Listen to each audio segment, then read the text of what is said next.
y bueno, es impresionante el estado, la situación en que se encuentran estas personas. Eh, Creo que algunos logran superar el problema, algunos, no todos. En Alcohólicos Anónimos hay 12 pasos, hablan de un Dios, bueno, legalmente dentro de su protocolo, su sistema, no permiten hablar de Jesucristo ni de religión, hablan de un Dios.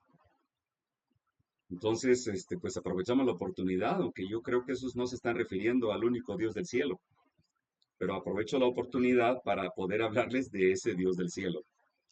Entonces, am, es, es algo es una experiencia muy sutil, muy sublime, el ver en esos ojos ansiedad, angustia, desesperación, curiosidad, miedos, incertidumbres, y cuando me he parado enfrente de ellos, algunos estaban cabeceando, pero eh, les hablo con palabras firmes, con hechos contundentes, y sobre todo porque hay muchos ateos, y no nada más ateos, hay bastantes que son antidios.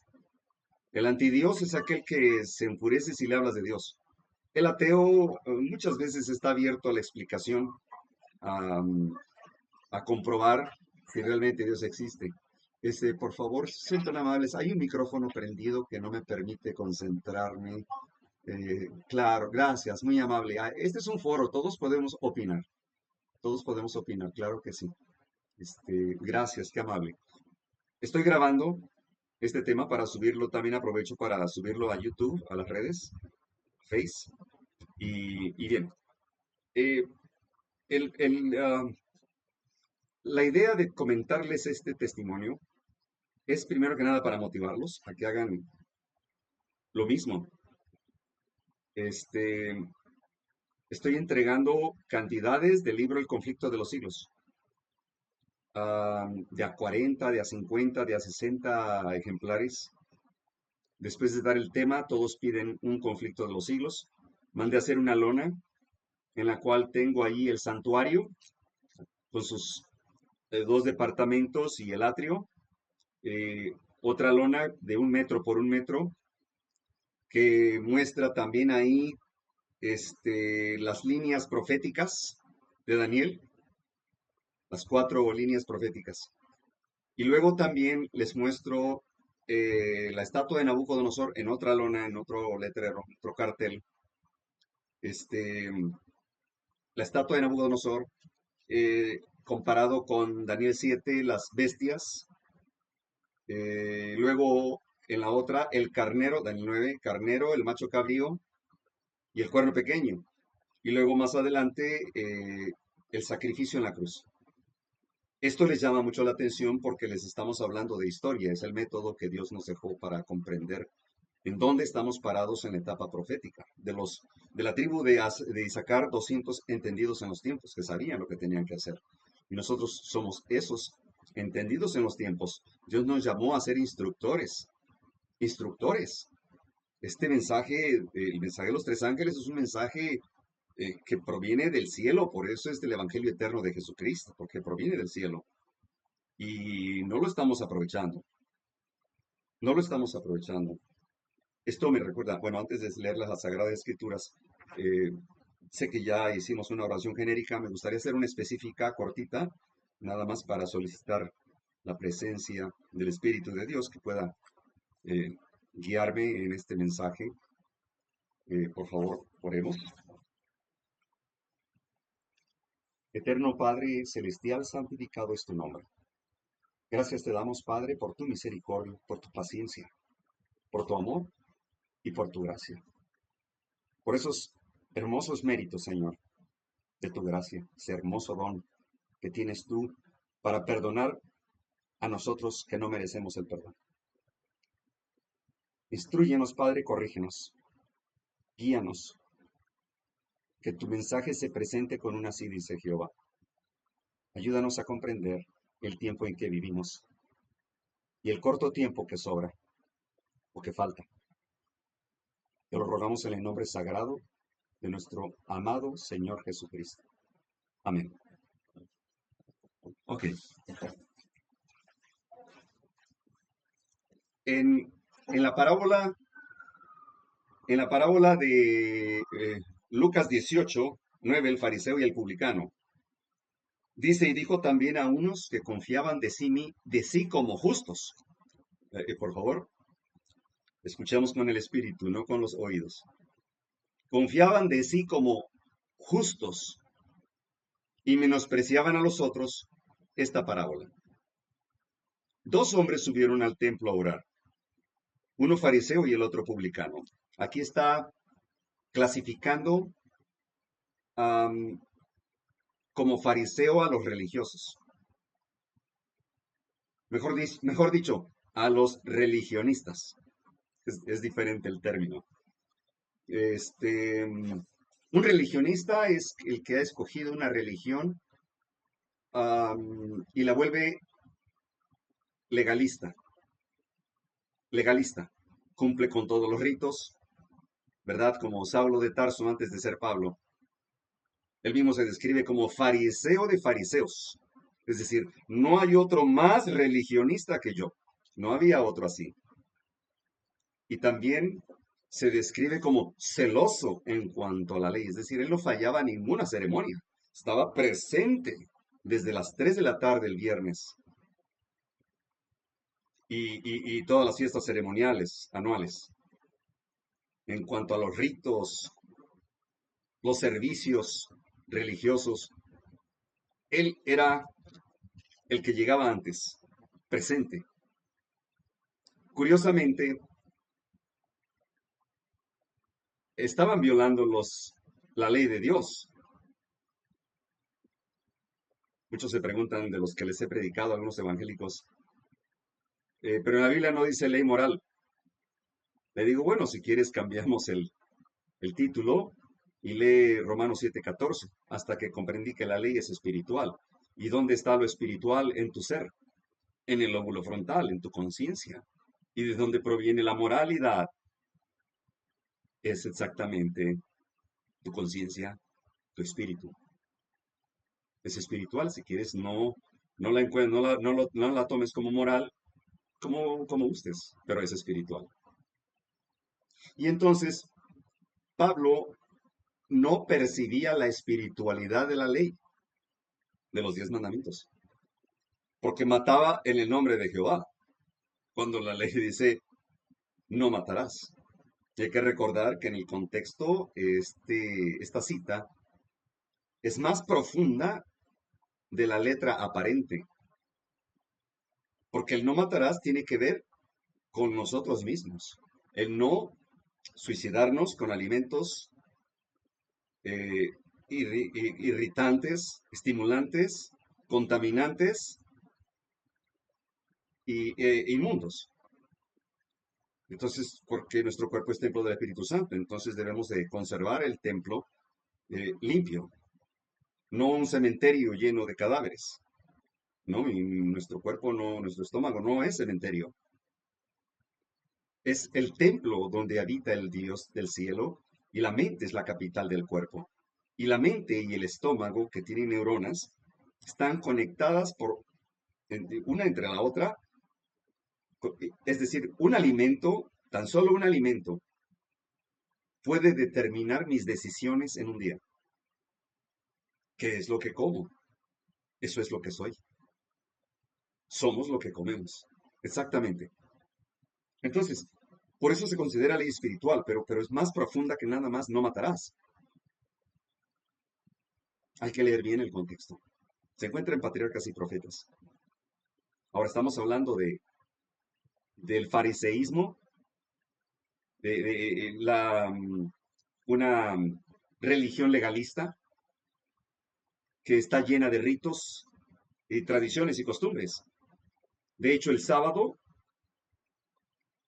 Sábado, los judíos aumentaron más de 100 leyes sobre el sábado para blindarlo, para blindar el sábado.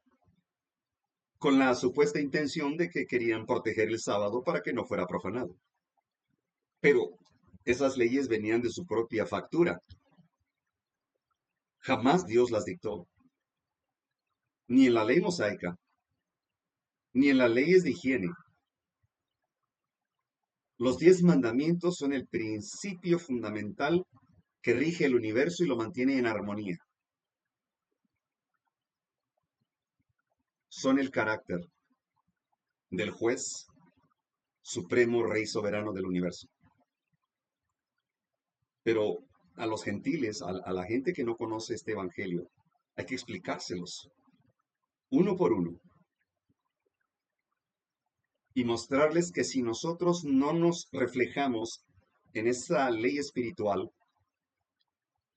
no podremos ver la pecaminosidad de nuestro pecado y nos vamos a sentir justos. Y ese es el grave problema de la iglesia de la Odisea. Este mensaje del testigo fiel va dirigida a la iglesia de la Odisea, a la iglesia adventista del séptimo día,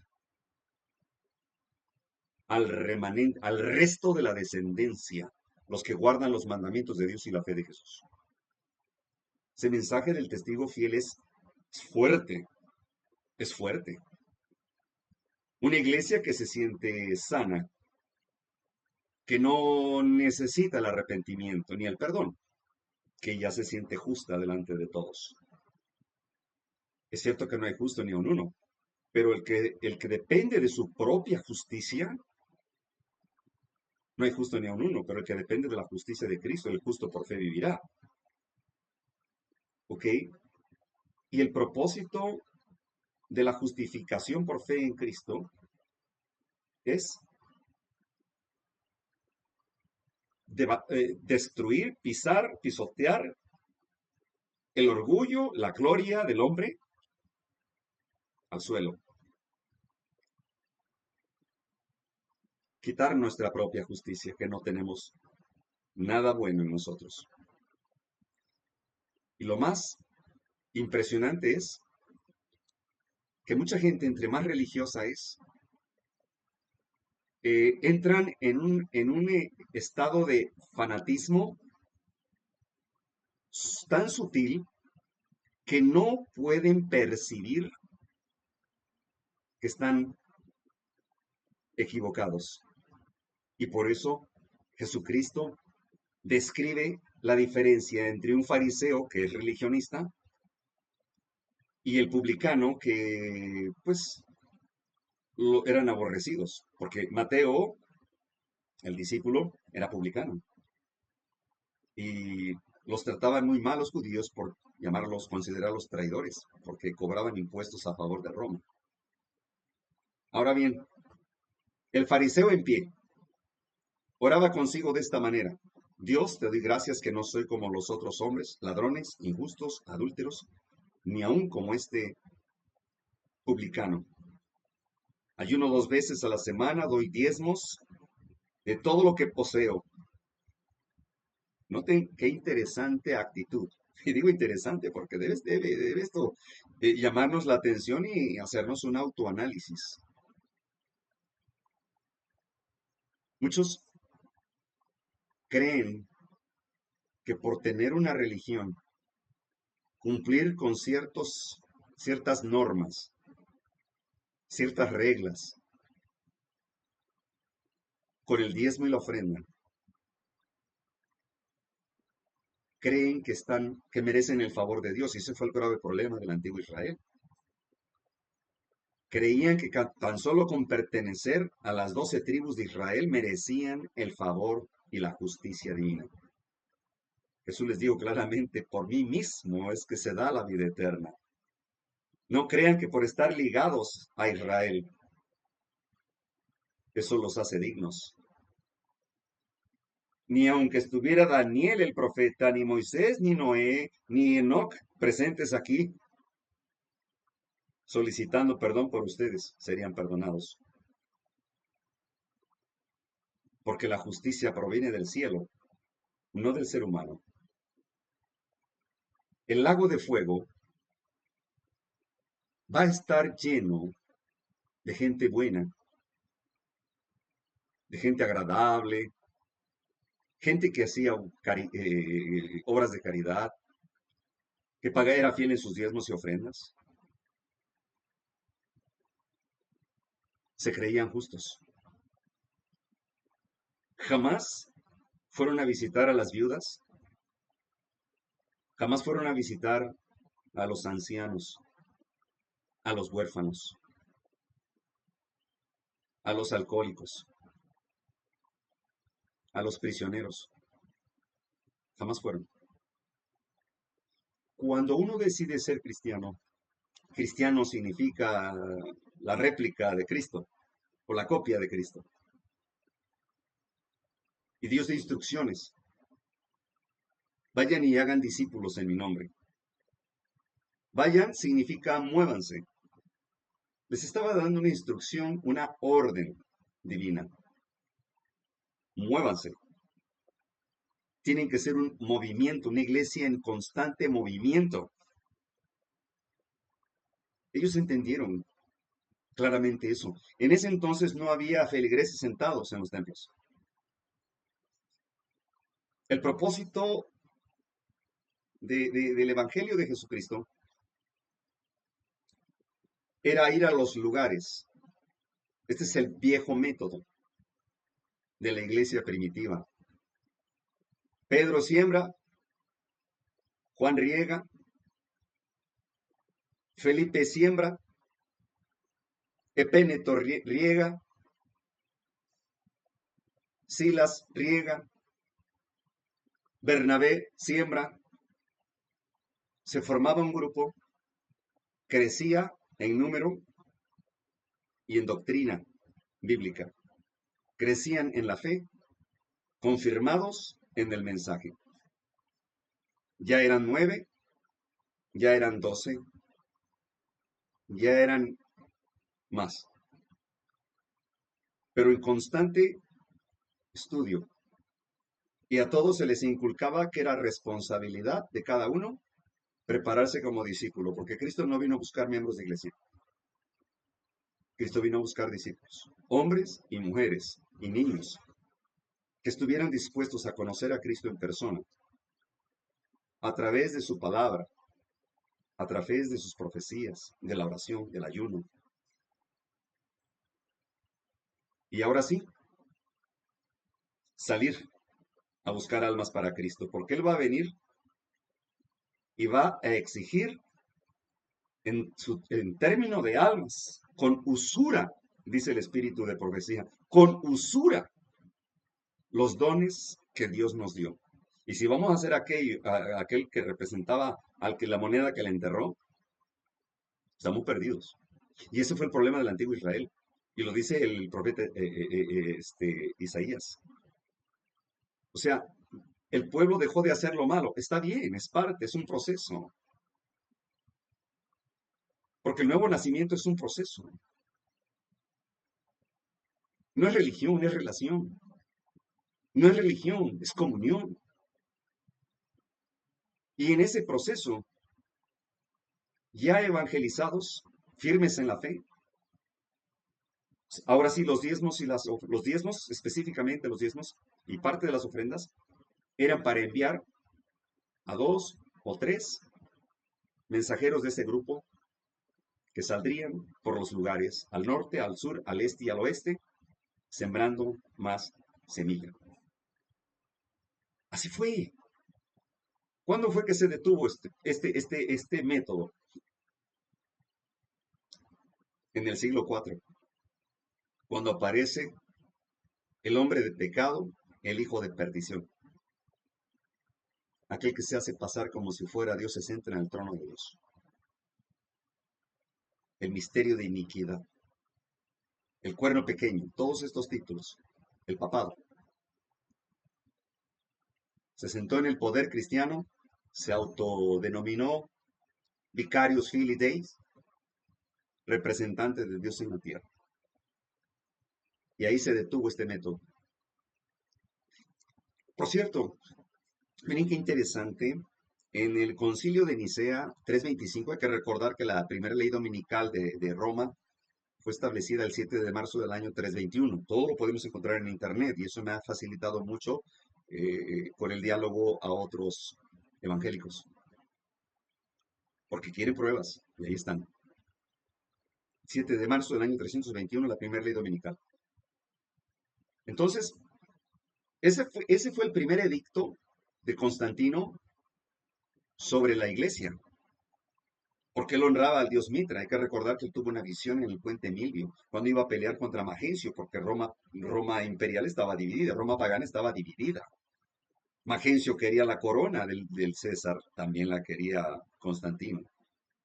Y entonces Constantino tuvo una visión muy parecida, fíjense, Satanás no copia nada que no sea verdadero, muy parecida a la de Saulo de Tarso, ¿verdad?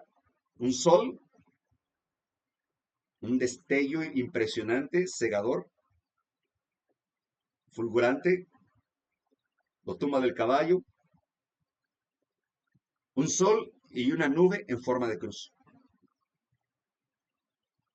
Una vidente le interpretó que los dioses del Olimpo y de Roma iban a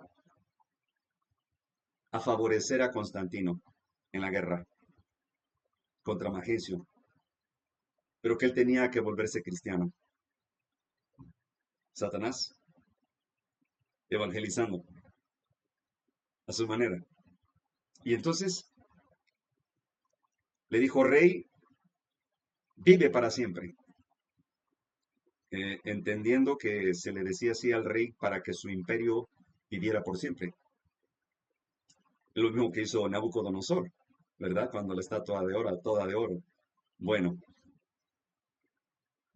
entonces él decide que la cruz del Calvario se va a imponer en todos los templos que eran de acera, de Mitra, de Júpiter, de Marte, y que ahora se volverían cristianos. Pero eso sí, él escribiría la doctrina. Y fue hasta el concilio de Nicea en el 325 cuando se convoca a todas las religiones cristianas. Ya había muchas, ¿eh? Ya había muchas tendencias, porque se comenzaron a torcer las interpretaciones bíblicas. Así que vino Arrio, un obispo de la vieja escuela, que era el que difería, como la mayoría difería, sobre la doctrina romana porque provenía del paganismo, del mitraísmo. Y entonces se impone ahí, bueno, primero que nada Constantino les pide a todos los obispos representantes de sus iglesias, de cada país que habían venido, que escribieran cuál era el fundamento de su fe, porque ya se estaba predicando la, el cristianismo católico. Eh, se había determinado que el domingo era el día del Señor, que Dios les había dado la potestad para cambiarlo. Se había determinado que la cruz representaba a Jesús y que tenía que exaltarse esa cruz. Por cierto, la mamá de Constantino, Gelina, eh, fue a Jerusalén a traer la cruz de Jesús. Supuestamente la trajeron, ahí estaba el obispo Macario, y supuestamente se trajo en una procesión hacia Roma la cruz, que hasta el día de hoy la venden en pequeñas astillas en cajas doradas y cuesta miles de dólares, y nunca se les acaba. Bueno, resulta que en la tradición antigua, de lo antiguo Israel, las cruces donde morían amistades o parientes eran quemadas, eran convertidas cenizas. Obviamente la cruz de Jesús también fue quemada. Entonces, ¿inventaron el asunto de la cruz? Sí. Los cristianos nunca utilizaron una cruz como una insignia cristiana o como un instrumento de honra. Jamás, jamás. De hecho, las cruces en Estados Unidos no se usaban, los cementerios no usaban cruces. Los adventistas nunca tenían una cruz, jamás. Jamás. Los pioneros de nuestro mensaje, de nuestro movimiento, jamás tuvieron una cruz. Entendían que cuando la Biblia menciona cruz se refiere al padecimiento, a cargar tu cruz, no colgártela, ni ponerla en tu templo, porque es una insignia de muerte, una insignia de tortura. Cristo se hizo maldito por amor a nosotros. La cruz estaba considerada como maldita, un instrumento de tortura. La muerte era lenta en esa cruz. Entonces, ¿cuándo fue que el mundo cristiano perdió de vista esta historia? Cuando, cuando se decidió, cuando decidió ignorarla. Eso es. Y hoy en día existe el rezo de la cruz. Y claro que les hace milagros, pero no es Dios. No es Dios. Los discípulos veían con repugnancia la cruz. Sabían que iban a morir en ella. Hasta el siglo IV se comenzó a utilizar. Y después, y hoy, no se digan. Creen representar a Cristo por medio de una cruz. Eso es una blasfemia. Es una mofa. La cruz que habla la Biblia es el padecimiento por predicar el Evangelio de Jesucristo. El sufrimiento también. El ser perseguidos por causa de Cristo. A eso se refiere cuando menciona cruz. Sacrificio, no insignia. Bueno, me fui muy lejos, no tenía por qué llegar hasta allá, pero como dato cultural. Así que el fariseo está representado por el que tiene una religión legalista, pero piedad sin poder. Dejaron de hacer lo malo, pero no hicieron lo bueno. Y dice aquí el versículo 11, oraba consigo de esta manera: Dios, te doy gracias que no soy como los otros hombres, ladrones, injustos, adúlteros, ni aun como este publicano. Como quien dice, pobre hombre, ¿qué pecado habrá cometido para estarse dando golpes de pecho en señal de que tiene dolor, arrepentido por su pecado? Pobrecito. Ayuno 2 veces, me encanta ayunar, a la semana. Doy diezmos de todo lo que poseo. Y podríamos aumentarle. ¿Se acuerdan del príncipe rico? Con una reputación intachable. Hombre de bien, con apariencia justa. ¿Y qué le preguntó a Jesús? ¿Qué debo hacer para heredar la vida eterna? Y Jesús le contestó: guarda los mandamientos. Y cuando él dijo, los he guardado desde mi juventud. Algunos dicen que era el joven rico, ¿no? Yo creo que ya era viejo, porque dice desde mi juventud. ¿Conocía la ley? Sí, era un príncipe. Los príncipes tenían por obligación la ley. Pero estaba tratando de tentar a Jesús. Quizá avergonzarlo un poco, o mucho. Los discípulos estaban ahí, consternados, atentos a la respuesta.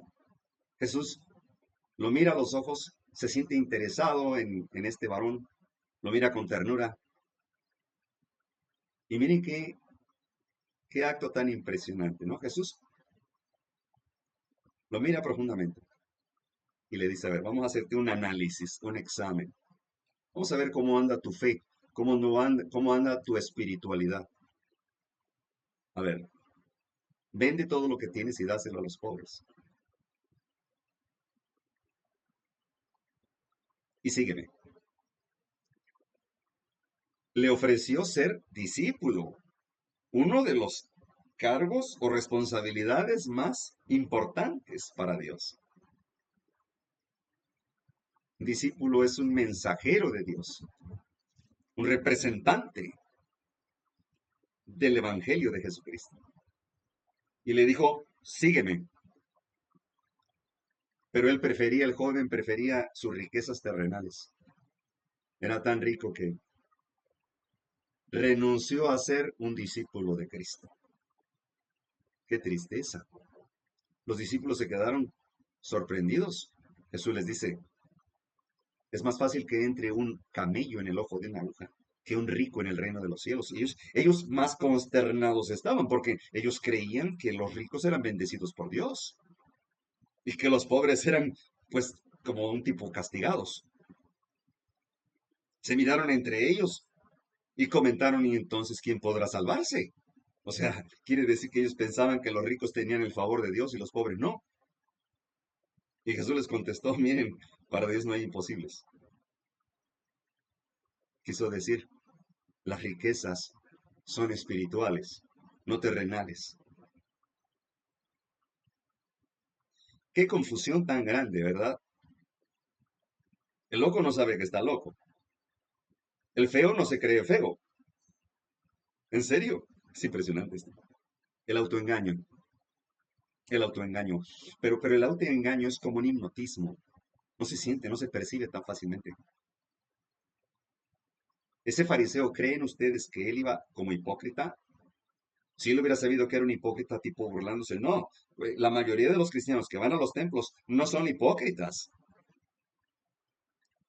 Creen sinceramente en un error. Las 10 vírgenes. Ninguna de esas 10 vírgenes era hipócrita.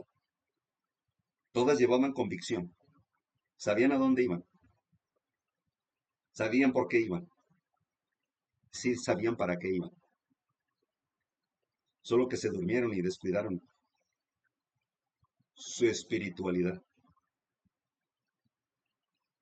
Y es lo que pasa con las iglesias de hoy. Los templos se llenan. Y entre más cómodo, mejor. Va más gente. Y a Satanás le encantan las religiones cristianas. Uf, le fascinan. Satanás tiene muchos instrumentos, pero el que mejor le sirve es un instrumento cristiano, de doble ánimo, decía Pablo. Aquellos de doble ánimo. Y la mayoría lleva un disfraz al templo. La mayoría. Pura apariencia. El resto de la semana comen como el mundo, viven como el mundo, celebran como el mundo, actúan como el mundo, piensan como el mundo. Todo como el mundo. ¿Creen fielmente en su error? Sí. ¿Son honestos en su creencia? Sí, son honestos, si no, no irían. ¿De veras piensan que, que creer en Dios es suficiente? Sí, así lo piensan. Esto está terrible, porque la iglesia de la Odisea se siente rica, se siente sana, se siente sutil y se siente bella, atractiva. Y como le dice el testigo fiel, para mí eres una miserable, ciego, desnudo. Qué palabras tan fuertes. Dios tiene controversia con su pueblo. Y casi siempre en la historia del Evangelio, lo que hemos notado desde el antiguo, desde que salimos del Edén, y digo salimos por nuestros primeros padres, la mayor parte del pueblo de Dios se pierde. Casi siempre. La mayor parte del pueblo de Dios se pierde. Los que le ayudaron a construir el arca de Noé eran evangélicos, sí. Creían en el evangelio que había predicado Matusalén y que predicó Enoch. Pero padecían una terrible enfermedad, se llama presunción. Presunción. Y esa es la segunda tentación que Satanás quiso hacer caer a Jesucristo. Aviéntate de cabeza, no dice que a sus ángeles mandara cerca de ti. O sea, ¿acaso no ya con creerte es suficiente? Da diezmos, no, no, no, tranquilo, para que puedas estar en paz con Dios y para que tú sientas que ya mereces un pedazo de cielo. Saben, en los últimos días se va a convertir más gente en las prisiones, en los albergues, en los anexos de alcohólicos. Cuando criticaban a Jesús que si debiera ser el hijo de Dios, ¿por qué se juntaba con ramenas, con ladrones, con leprosos? Y él dijo, no vine por los justos, no vine por los sanos, vine por los enfermos espirituales. Sigue diciendo el versículo 13. Mas el publicano estando lejos no quería ni aún alzar los ojos al cielo, sino que hería su pecho diciendo, Dios, sé propicio a mí, soy pecador. ¿Y qué dijo Jesús? Os digo que éste descendió a su casa justificado antes que el otro, porque cualquiera que se ensalza será humillado, y el que se humilla será ensalzado. Muchos dicen, ese homosexual, ni Dios lo cambia. Otros dicen, ese alcohólico que se queda dormido en las calles, ni Dios lo cambia. Ese drogadicto, ni Dios lo cambia. Hombres de poca fe. Cuando el Hijo del Hombre vuelva, ¿hallará fe en esta tierra?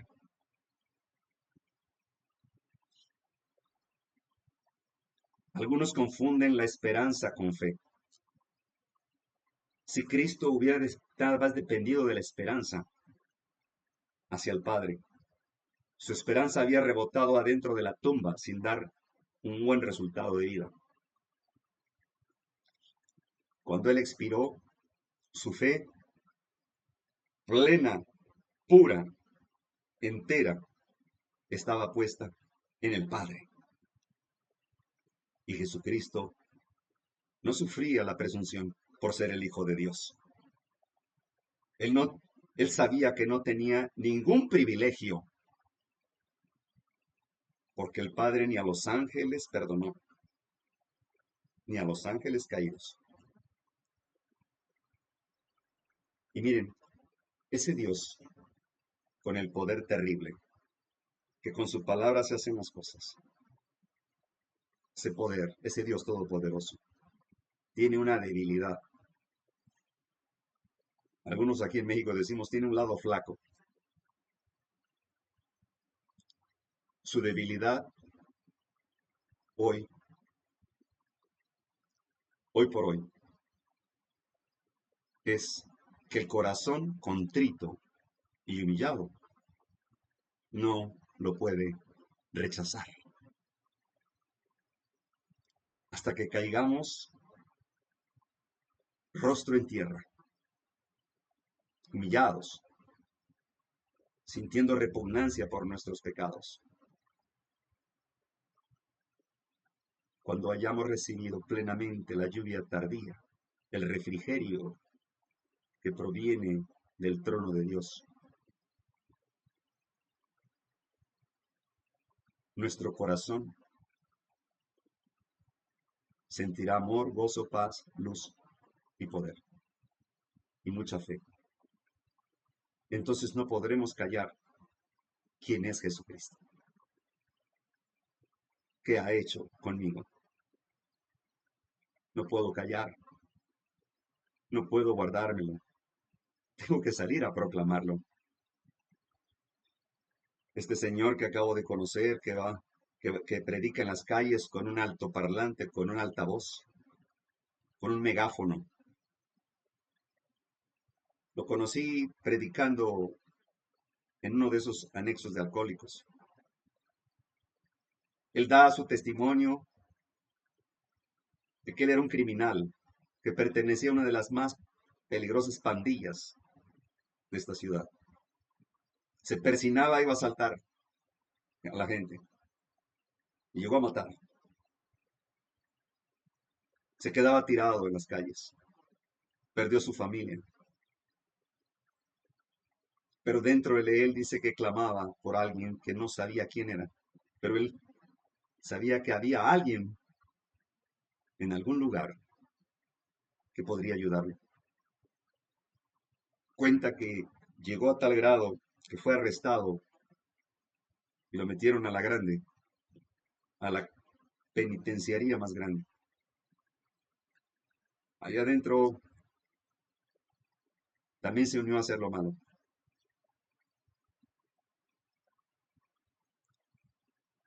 Un día trataron de matarlo. Y dice que se acordó de Dios, que le diera una oportunidad.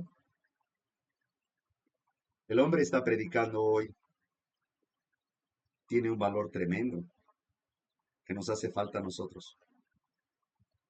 Sin embargo, predica un evangelio a medias, pero porque no sabe. Pero su intención es muy buena. Creo que él es una joya para Cristo. Y se lo digo a los alcohólicos. Ustedes son una joya para Cristo. Ustedes valen la sangre de un Dios. No les vine a hablar de una posibilidad, sino de una realidad. No religión, comunión, relación. Les vengo a hablar de ese Dios desconocido para ustedes. Te manda a decir que eres una persona preciosa para Él, pero tienes que arrepentirte. ¿En dónde te ves en los próximos días? ¿Volviendo a hacer lo mismo? Quizá no vuelvas a regresar aquí porque hayas perdido la vida en el camino. La única manera que pudieras escuchar su palabra es aquí. Así que no odies a los que te introdujeron en este lugar. Comienzo a hablarles de las profecías. Se acerca este hombre predicador, se llama Cuauhtémoc, y, y me dice, ¿dónde aprendiste ese evangelio? Le digo, ¿en la Biblia? ¿Qué religión eres? Le dijo, la Biblia. ¿Qué religión eran los discípulos? Dice, pues sí, ¿verdad? Claro, la Biblia es la inspiración de Dios. Es la regla de fe, la instrucción divina, la agenda de Dios.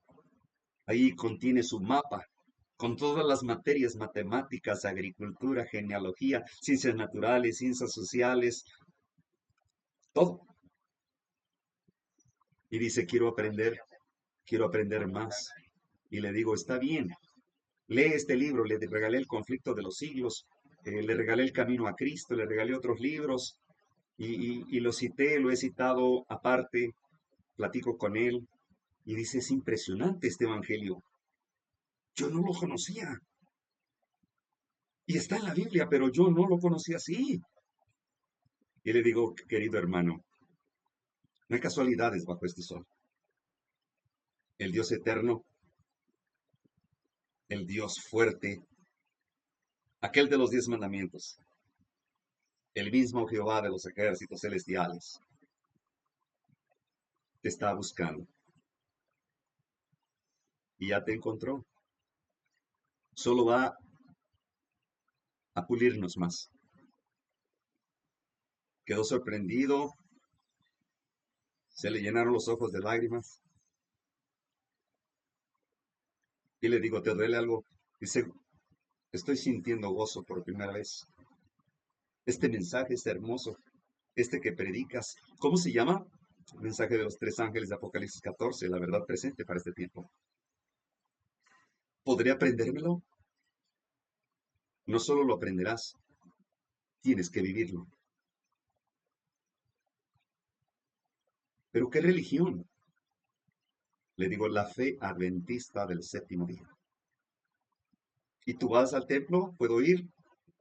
Le digo, quisiera, pero no puedo recomendarte ese templo. Hay mucha confusión hoy en día. Ya lo entenderás más adelante. Primero vamos a lo esencial, a tu capacitación. Es tremendo esto, hermanos. Es tremendo. Se siente una fortaleza tan grande, un gozo. Salir y predicar con los evangélicos contemporáneos, los modernos. Otro de ellos, otro predicador, un señor ya grande de edad, me dijo, afuera, me dijo, eso que predicas, no lo había escuchado. Le digo, pero no es nuevo, es tan antiguo como el mismo Dios. Y dice, sí, ya lo creo, porque usaste la pura Biblia. Le digo, sí, la pura Biblia se interpreta por sí sola. Le voy a dar un libro, te voy a invitar al lugar a predicar a otros lugares. Le digo, sí, por favor, yo te llamo, dice. Está bien. Wow, digo, Señor, gracias. Qué honor. No soy digno. Qué honor. Hace tiempo renté un local para reunir a gente y no quisieron venir. Pero hoy Dios me está enseñando que jamás me iba a mandar a la gente si yo no iba por ellos. Y así es. Me siento como un pescador. Estoy tirando el anzuelo y pesco a alguien para Cristo. Y ahora estoy entregando el libro El conflicto de los siglos, como hojas de otoño. Un método sorprendente que los invito lo hagan. Bueno, primero también le llamo puesto de avanzada. Me coloco en un lugar con una lona atractiva que dice el libro más controversial de la historia, pasado, presente y futuro. Conoce el nuevo orden mundial, basado en las profecías de Daniel y Apocalipsis, con profecías tremendamente exactas, gratis. Y se acercan y me dicen de qué trata. ¿De religión? No, es la historia universal. Ah, pero ¿qué dice? Narra exactamente la historia del Evangelio de Jesucristo, pero sin religión legalista. A partir del año 70, la caída de Jerusalén, y te va a anunciar, te va a describir en historia precisa con nombres, fechas y lugares comprobados de la historia de cómo se desarrolló el misterio de iniquidad. El juicio investigador. Se quedan sorprendidos, se llevan su libro, mandé a hacer un sello que le coloco al libro. Por si requieren más ejemplares, me contacten. Ese libro está prohibida su venta y mi correo electrónico. Ahora mandé a hacer un cartel, lona, y lo he colocado en varios lugares estratégicos en toda la ciudad. Llevo 14 colocados en diferentes puntos de la ciudad. Igual dice, gratis. Pongo la pasta del libro y en la parte inferior dice, ¿se unirán los antes rivales? Aparece la cúpula del Vaticano y la cúpula del Capitolio. El libro más controversial de la historia. Gratis. Ya he entregado cerca de, bueno, aparte de los que entrego en estos lugares que estoy visitando, he entregado unos 16 libros, yo creo. Pero armo un paquete también de otros libros más del espíritu de profecía. Tengo la oportunidad que cuando me llaman, contactarlos y predicarles. Veo algunas motocicletas que van repartiendo comida. Este servidor reparte el maná. Y cada vez que voy a entregar uno, siento un gozo tan grande. Digo, Señor, gracias por este privilegio de permitirme de trabajar como tu obrero. Y tengo ahí la oportunidad de compartir el Evangelio. Ya tengo sus contactos, los estoy manteniendo informados. Y primero Dios, que estos libros caigan en tierra fértil. Si cada uno de nosotros aportara ese granito de arena, cuán pronto se habría germinado la semilla y crecido. ¿Podemos adelantar la segunda venida de Cristo? Sí, pero hemos sido negligentes. Hemos retrasado la segunda venida de nuestro Señor. Y Él, por amor, nos espera un tiempo más.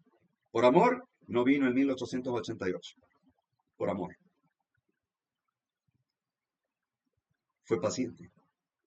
Pero pronto no va a tolerar más.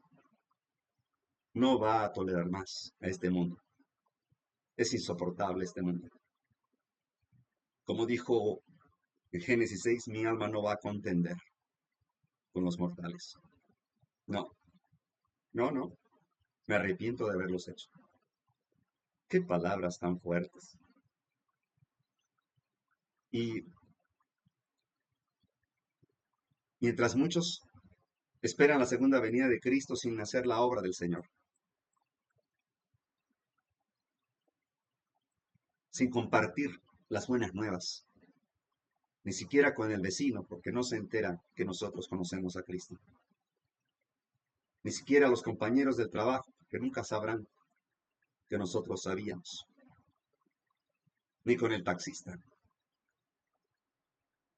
Y esto es grave, porque en el juicio investigador se está tomando, considerando el tiempo perdido, las oportunidades perdidas, el tiempo desperdiciado. Al revés, cada minuto que pasa. Y nosotros normalmente oramos para nosotros. Las oraciones nada más son para nosotros. Señor, sáname, Señor, protégeme. Hermanitos, oren por mi familia. Oren nada más por mi papá que está enfermo de diabetes. Oren también por mi mamá. Si no hay un cambio en la dieta, un arrepentimiento, la oración no puede tener efecto si también el instrumento no está consagrado al Señor. La oración va de la mano con la fe, con la seguridad de lo que se espera y la convicción de lo que no se ve, pero también va de la mano con las obras. No puede haber una fe sin obras. Así que Dios no hace pacto con infieles. Las oraciones solamente yo, sáname, cuídame, protege a mi familia, cuida a mis hijos, sáname, cuídame, protégeme. Yo, nada más yo. Nunca pedimos por los enemigos. Nunca pedimos por las viudas, por aquellas víctimas de violación. Si no vamos a verlas, menos oraremos por ellos, porque ni les conocemos, ni sabemos que existen, pero sabemos que debe haber. Esto es grave, esto es grave. Por eso digo, el lago de fuego va a estar lleno de gente buena. El cielo, el cielo no solamente de gente buena, sino de fieles siervos y siervas de corazón puro y manos limpias, que trazaron bien la palabra de Jehová con testimonios vivos. Por eso Dios nos puso esta parábola para nosotros. Es para nosotros. ¿Cuántos creemos que merecemos el favor de Dios tan solo con creer en Él o dar diezmos? Queremos nosotros a veces que con una oración sea corregido nuestros problemas. En el mundo tendremos tribulación.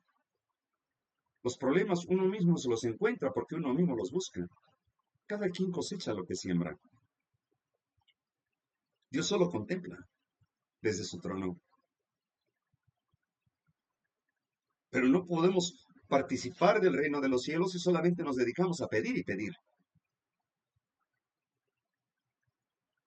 Dios ama al dador alegre, pero el dador de su tiempo a la viña del Señor, el dador de su vida, el dador de su conocimiento. Eso ama a Jesús. Por eso es vino. Y mandó a los discípulos. Y nuestro mensaje de los tres ángeles, el movimiento de la fe adventista del séptimo día, es el que brilla por su ausencia. El famosamente desconocido. Cuando me preguntan y les contesto, ¿y qué es eso? Nunca había oído de esa religión. Y digo, qué tristeza, cómo se ha encargado el enemigo de apagarnos. Y creemos que estamos bien con el Eterno, creemos que somos justos. Y de aprender qué significa misericordia. Porque sabes que te perdono, vas y vuelves otra vez.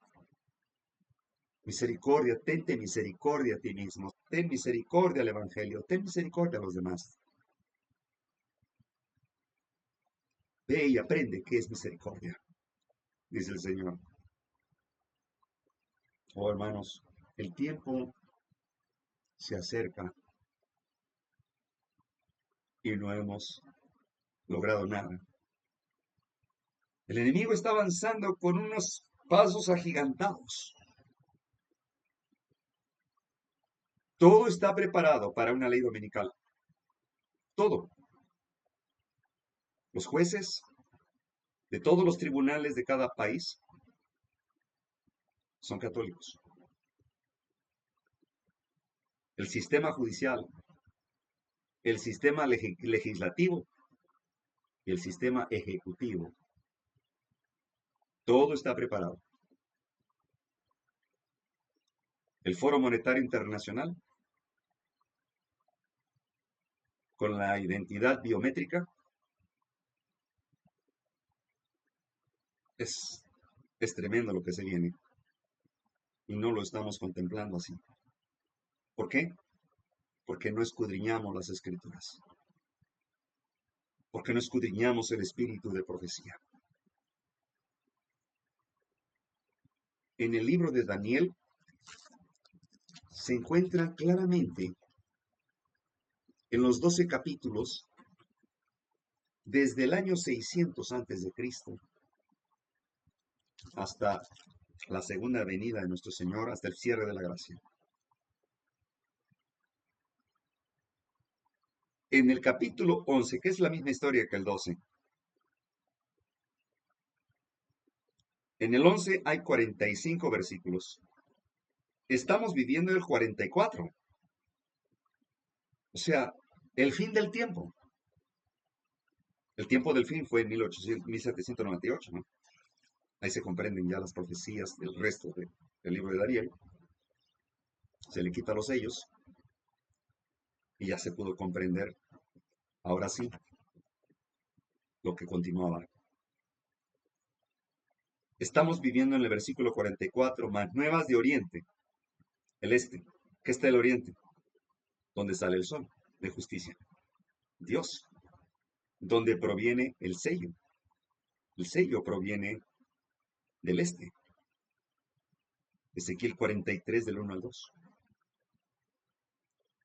Así que el sello de Dios es el Santo Sábado. ¿Y cuáles son las nuevas del norte? Ezequiel 1:9. Apocalipsis 14 del 6 al 12. El mensaje de los tres ángeles viene del extremo norte. Isaías 14:13. Donde dice el enemigo, subiré por encima de las estrellas, pondré mi trono en el extremo norte. ¿En dónde está sentado ahorita el Padre y el Hijo? En el lugar santísimo, en el extremo norte. ¿Qué mensaje envían para nosotros? El mensaje de los tres ángeles. ¿Eso fue lo que le airó al rey del norte, al papado? Sí, sí. Esto fue lo que perturbó al misterio de iniquidad. Porque ya el verso 45, ya están celebrando todos los pueblos del mundo entre los mares que han logrado triunfar, según ellos. Y el pueblo de Dios está siendo perseguido por todos lugares.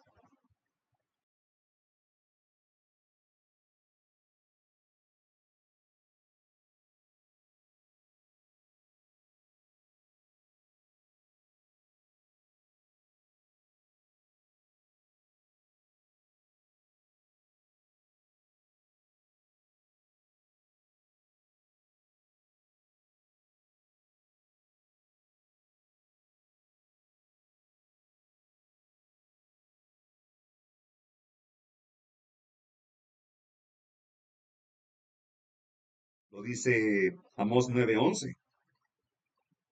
Isaías 11 del 10 y 16 al 16. Amós 9, 11 y 12. Hechos 15:7.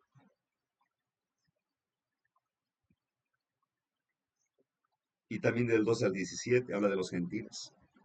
Y nosotros, en el continente americano, seguramente provenimos de esa descendencia de Edom y Moab, aztecas, mayas, varias razas indígenas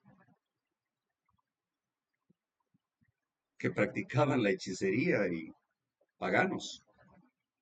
Y esos son los que escapan del rey del norte, porque conocimos a Jesucristo.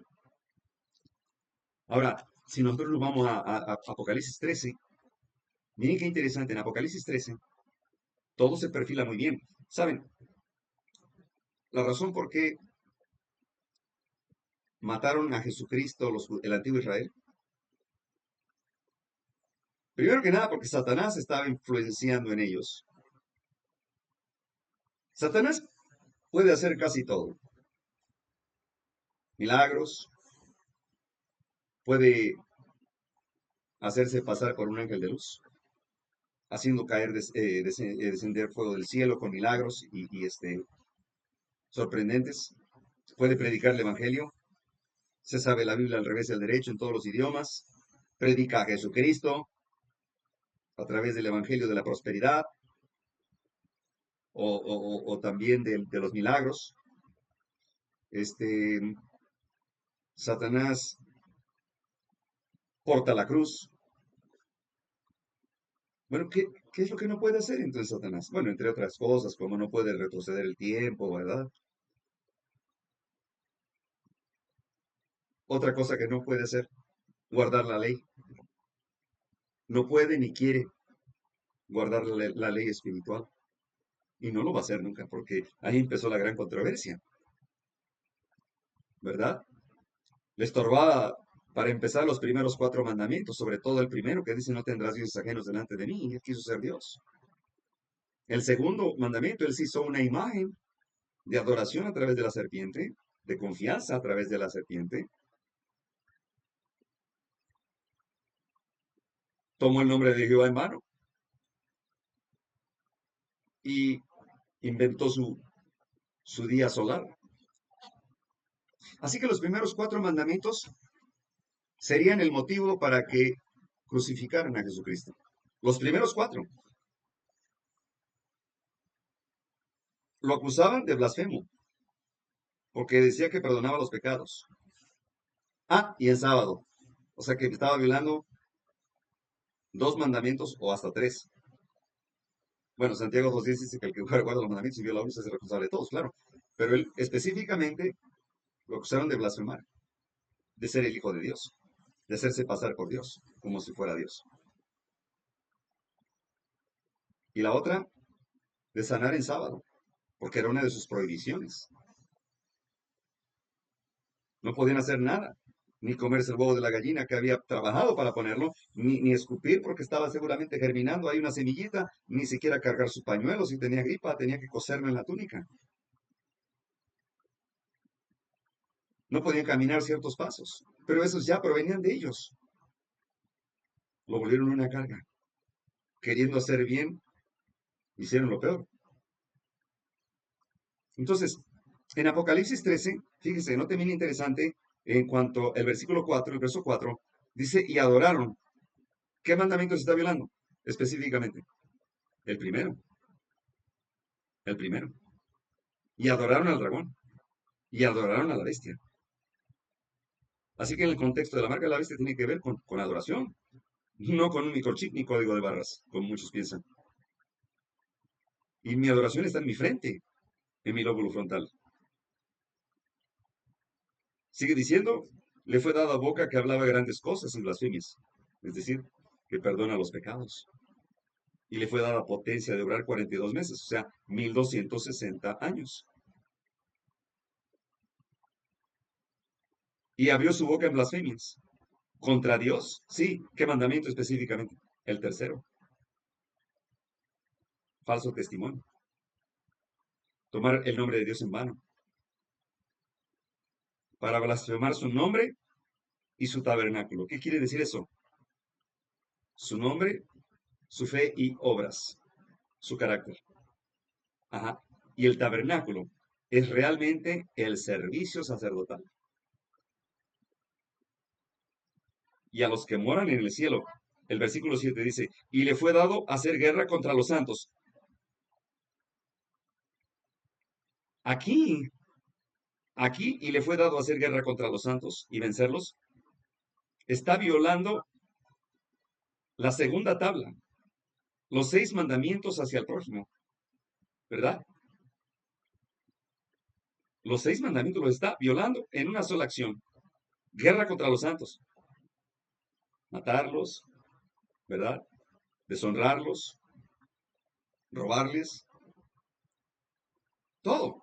Levantarles falso testimonio para confiscar sus bienes y acusarlos. Codició todo.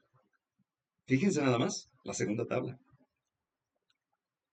En el versículo 8 vuelve a repetir adoración. Tiene que ver el contexto de adoración. Tiene que ser en la mente. Tiene que ser un día de adoración. El domingo.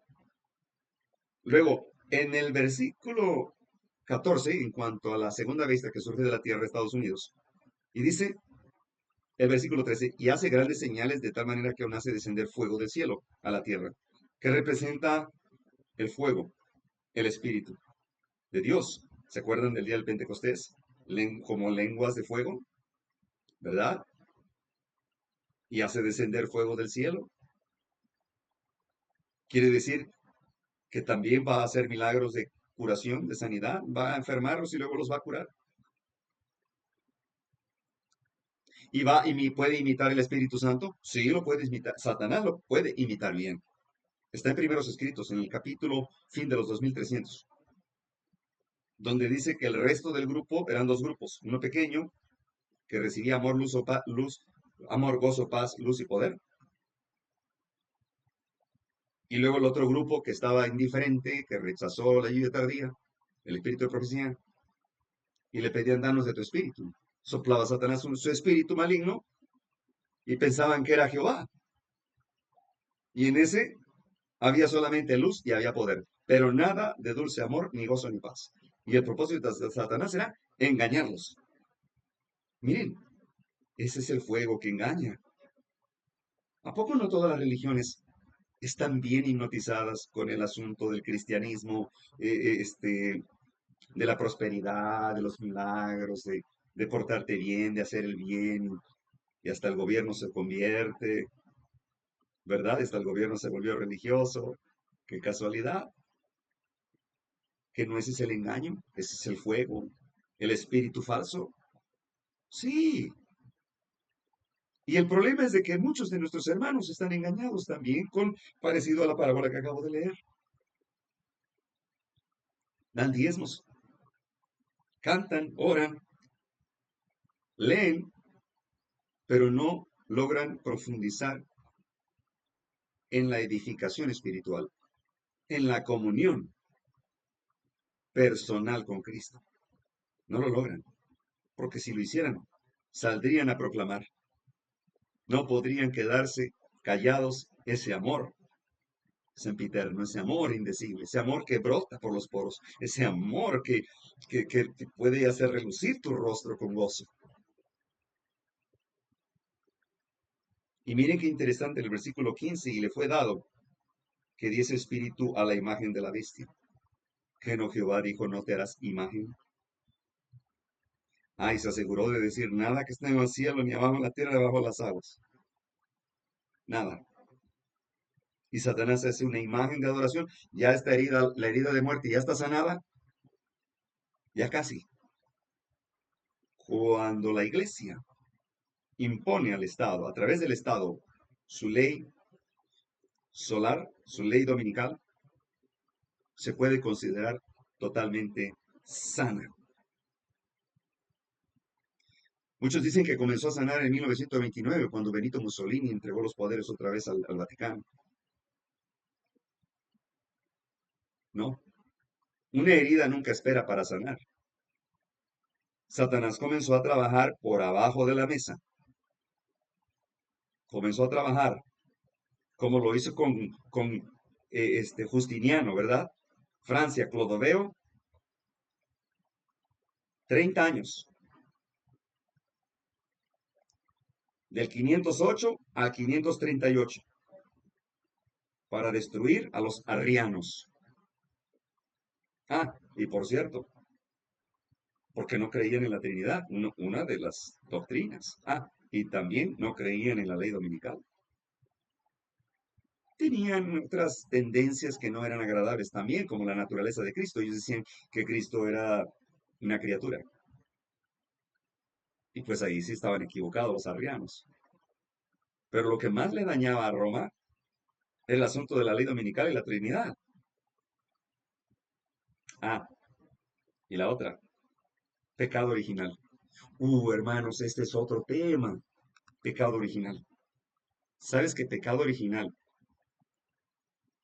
el espíritu de profecía y la Biblia lo mencionan como la no inmortalidad del alma? Eso me recuerda a 1 de Juan capítulo 4, verso 2. ¿Quién es el anticristo? El que niega que Cristo vino en carne. ¿Qué tiene que ver con pecado original? Bueno, el pecado me concibió mi madre. Es decir, ellos interpretan que la naturaleza humana caída es práctica de pecado. Y ahí está el detalle, que tenemos que hablar mucho acerca de este tema, que es, por cierto, por la razón que nos van a perseguir. Es, a ver si por favor pueden controlar ese microfonito, por favorcito, hermanita Margarita, si es tan amable. Este, bueno, creo que no me oye. Vamos a continuar. Entonces, hermanos, esto es contundente. Y miren, con esto voy a ir terminando. Este papa que subió León XIV, disculpe, hermanita Margarita, si es tan amable de apagar el micrófono, por favorcito. Hermana Margarita, ¿me oye? Marita Margarita, Ya, gracias. gracias. Gracias. Bien, gracias, gracias. Miren, este papa fue planeado. Ningún papa es elegido al azar. No, no, no, no, no, no, no. Son planeados con anticipación, mucho tiempo. El papa que se elige lleva una capacitación muy especial, lo adoctrinan, tiene que renunciar a su vida privada, ya no más comunicación con su familia, no más cartas, ni llamadas telefónicas, ni ir a visitarlos tampoco. El Papa se tiene que encerrar en el castillo del Vaticano, donde no le va a faltar nada, nada, vive en un palacio, no necesita lo de afuera. Entonces, a lo fueron asignando los jesuitas, aunque pertenece a la orden agustina, y hay que hablar más adelante de la orden agustina, tiene una agenda que proviene a través de los papas leones. León X, en la época de Martín Lutero, es el León X, y Lutero eran monjes agustinos. Se les enseña a ser nobles, bondadosos, renunciar a todo, ¿verdad? Y a la abstinencia y al celibato y bueno, otras cosas más. Entonces, su padre es italiano y su madre española. El 20 de abril el Vaticano se reúne con los cardenales para llevar a cabo esta agenda. Esto fue del año pasado. Trump bromeaba pidiendo un papa estadounidense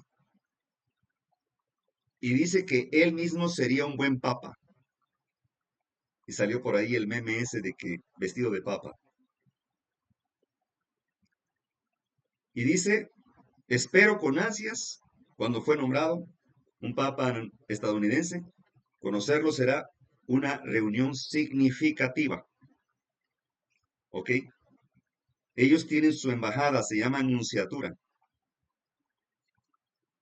Así que recuerden que en 1984, la revista Time en 1992 fue el mayor acercamiento del Vaticano a Estados Unidos. Y hizo la Santa Alianza que le llamaron ellos, Reagan, con Juan Pablo II. El propósito era acabar con el comunismo porque ya era un problema de separación y lo que querían eran unir, tumbar fronteras. Por eso está en Daniel 11:40. El rey del norte, con caballos, con ejércitos, con navíos, atravesó hasta tierra deseable. Se puede interpretar que es Estados Unidos, donde se predicó con mayor fuerza el mensaje de los tres ángeles y el sábado. Hacen la Santa Alianza según ellos. Conspiraron para promover un movimiento sindical polaco, solidaridad con Lech Walesa. Así que para el 96 estaba caído el comunismo, el muro de Berlín cayó en el 89. Ahora sí comienzan a trabajar en el levantamiento de la clase obrera sindical.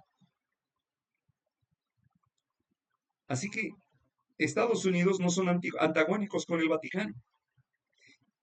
León X fue el que persiguió a los protestantes. León XIII, con la encíclica Rerum Novarum y también la encíclica Libertas. No voy a hablar ahorita de ellas, pero es cuando empezaba la revolución industrial. Hoy está la revolución de la inteligencia artificial, que es muy parecido al plan de ellos. ¿Ok? Francisco I, antes de que trajeran a este León XIV, había nombrado a 108 cardenales. Él cambió el sistema del cónclave, el sistema jurídico de cardenales y obispos, y nombró más cardenales para más países, abarcar más países. Luego dijo que los cardenales mayores de 80 años no votaban. Quiere decir que los cardenales de Benedicto, ya no podrían votar porque los consideraron demasiado conservadores. Se prepara el cónclave y de 135 cardenales, de esos 108, el 80% fueron los que eligieron el Papa y son los que Francisco I había elegido. Y así que a este señor, a León XIV, Francisco I lo nombró prefecto para el dicasterio de los obispos 2023. Hay que recordar que ya no se llama Santa Inquisición, sino el dicasterio de la fe. O sea, el tribunal de la religión. Eso quiere decir. Y él era el encargado de seleccionar más obispos. Estaba fungiendo como presidente para la Comisión Pontificia para América Latina, como cardenal obispo superior. Fue muy colaborador de Francisco I, un jesuita. Así que se le elige en honor del Papa XIII, con la agenda del Papa León XIII. Recuerden que en 1888 fue el que sigilosamente, detrás de las cortinas de humo, promovió a través de los sindicatos y del Comité Pro Temperancia Cristiana de Madres de Familia Cristianas, o sea, católicas cristianas, precisamente elevar los valores, aprovechando la oportunidad de que las destilerías de alcohol estaban proliferando y el crimen estaba aumentando. Los principios morales de Estados Unidos estaban decayendo con tremenda rapidez. Así que comenzó a trabajar en sindicatos católicos. Bueno, ya les llaman cristianos. No hay que confundirlo. Cristianos católicos. Porque allá en Estados Unidos no se les conoce tanto como católicos, sino como cristianos, a los católicos. Fue que propuso a través de ese comité y los sindicatos católicos, porque estaban muy denigrados, la mayor parte de los sindicatos que existían en ese entonces eran protestantes. Entonces no le convenía al papado. Tenían que apoyarse en la fuerza laboral, que son mayoría. Son mayoría. Y fue por ahí. De hecho, el tiro era certero. No podía fallar nada. No podía fallar nada porque había evidencias de una gran necesidad para elevar los valores morales en una América, en una Estados Unidos decaído. Era inminente. No tenía que fallar. Se prepararon muy bien con políticos educados, cristianos católicos, conservadores. Y por eso nombraron al senador Blair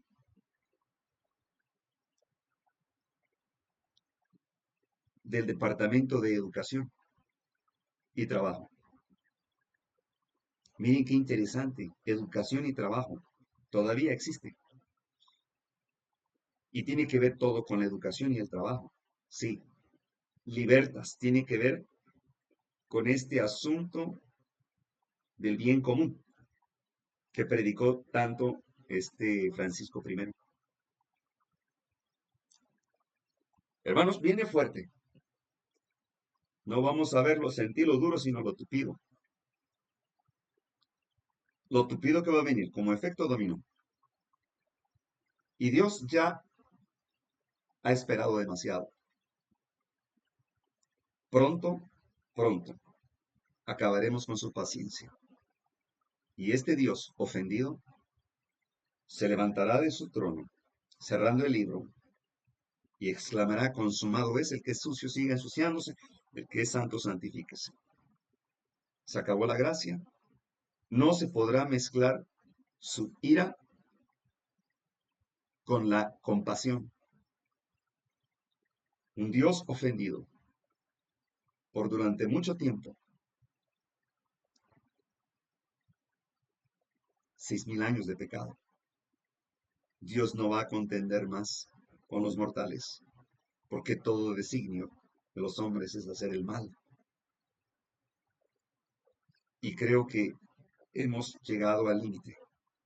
Su copa de su ira está a punto de derramar la primera gota y va a ser terrible. Hermanos, tenemos un tiempo de tolerancia. Aprovechemos el tiempo, porque el fin está cerca. El carácter no se cambia de la noche a la mañana.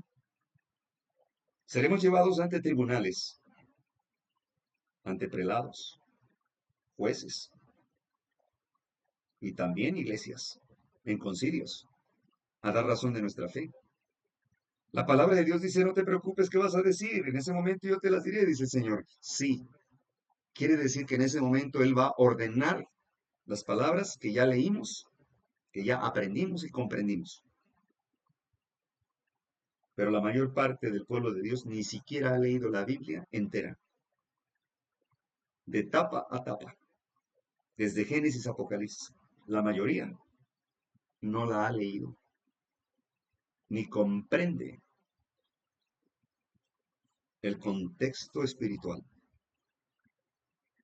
Y del espíritu de profecía, escasamente algunos han leído el conflicto de los siglos. Por eso es que esta iglesia se denomina laodicense. Por cuanto eres tibio, dice el Señor, te vomitaré de mi boca. Dios está a punto de vomitarnos, de desecharnos, quiere decir, de quitarnos de su palabra, de su gracia. Si no procedemos al arrepentimiento, pronto será muy tarde, muy pronto. Dios no falla, es preciso, es exacto. Todo lo que nos rodea se está cumpliendo al pie de la letra, según las Sagradas Escrituras y el espíritu de profecía. Tengamos mucho cuidado y cuidado de no perder el tiempo. Así que, hermanos, esta vez, como en aquel entonces cuando Noé, su grupito de 8 eran minoría, pero luego se convirtieron en mayoría. Y ese es el proceso. Nunca este mensaje será popular, jamás, jamás, porque requiere renunciar a todo. Se requiere caminar por la senda angosta. Y muchos no están decididos. Hay muchos bienes de por medio, muchos intereses, familia, amistades, fiestas, tradiciones, costumbres, modas, dinero. Ay, hermanos, que Dios nos ampare y que podamos comprender realmente lo que Dios pide de nosotros. Que la paz de nuestro Señor Jesucristo sea con todo y cada uno de nosotros y las familias que representamos. El fin está cerca. Vive Dios, que Él cumple su promesa y pronto vendrá. Preparémonos. Que Dios eterno